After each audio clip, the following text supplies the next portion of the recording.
বিশ্বকাপের ম্যাচ দেখার সময় কি হার্ট অ্যাটাক হতে পারে? শুনতে অবাক লাগলেও এর পিছনে রয়েছে বৈজ্ঞানিক প্রমাণ।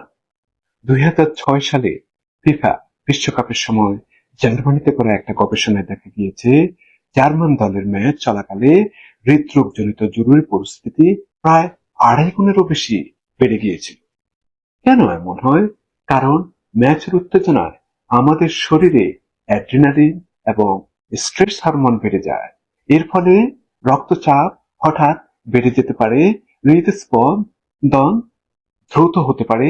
যাদের আগে থেকে হার্টের সমস্যা আছে তাদের হার্ট অ্যাটাক, অনিয়মিত হার্টবিট কিংবা ব্রোকেন হার্ট সিন্ড্রোম হওয়ার ঝুঁকি বাড়তে পারে।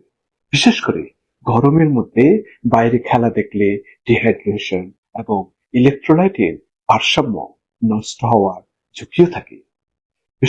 বিশ্বকাপ উপভোগ করুন, তবে কয়েকটি বিষয় অবশ্যই আপনাকে মনে রাখতে হবে। যেমন পর্যাপ্ত পরিমাণ পানি পান করুন, অতিরিক্ত লবণ, ভাজা পোড়া কিংবা চর্বিযুক্ত খাবার এড়িয়ে থাকুন। এছাড়া বিভিন্ন ধরনের রিক্রিয়েশনাল ড্রাগস, স্মোকিং, অ্যালকোহল থেকে দূরে থাকুন। হার্ট, প্রেশার কিংবা কোলেস্টেরলের ওষুধ সময় মতো গ্রহণ করুন। ম্যাচ চলাকালে যদি বুকে ব্যথা, শ্বাসকষ্ট বা অতিরিক্ত ঘাম, মাথা ঘোরা বা অস্বাভাবিক হৃদস্পন্দন অনুভব করেন, দেরি না করে দ্রুত চিকিৎসা নিন।